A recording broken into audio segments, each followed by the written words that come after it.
இன்றைக்கி எங்கள் வீட்டு சமையலில் காராமணி தோரன் எப்படி பண்ணுறதுன்னு பார்க்கலாமா? காராமணி தோரன் தேங்காய் எண்ணெயில் பண்ணணும். அப்போ அதோட டேஸ்ட் ரொம்ப நல்லாயிருக்கும். செய்ய ஸ்டார்ட் பண்ணிடலாம். நான் ஒரு பேன் வச்சுட்டு தேங்காய் எண்ணெய் சேர்த்துருக்கேன். தேங்காய் எண்ணெய் நல்லா காஞ்சதும் கொஞ்சமாக கடுகு சேர்த்துக்கலாம். கடுகு நல்லா பொரிஞ்சு வந்ததுக்கப்புறமா உளுத்தம்பருப்பு சேர்த்துக்கலாம்.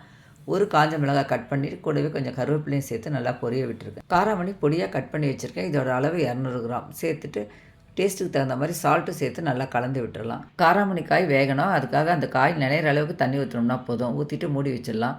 இப்போ இந்த காய்க்கு நம்ம ஒரு மசாலா ரெடி பண்ணணும். ஒரு 1/4 மூடி தேங்காய், 3 பச்சை மிளகாய், கொஞ்சமாக கருவேப்பிலை, இது 3ஐயும் கரகரப்பாக அரைச்சி எடுத்துகிட்டு வந்துடலாம்.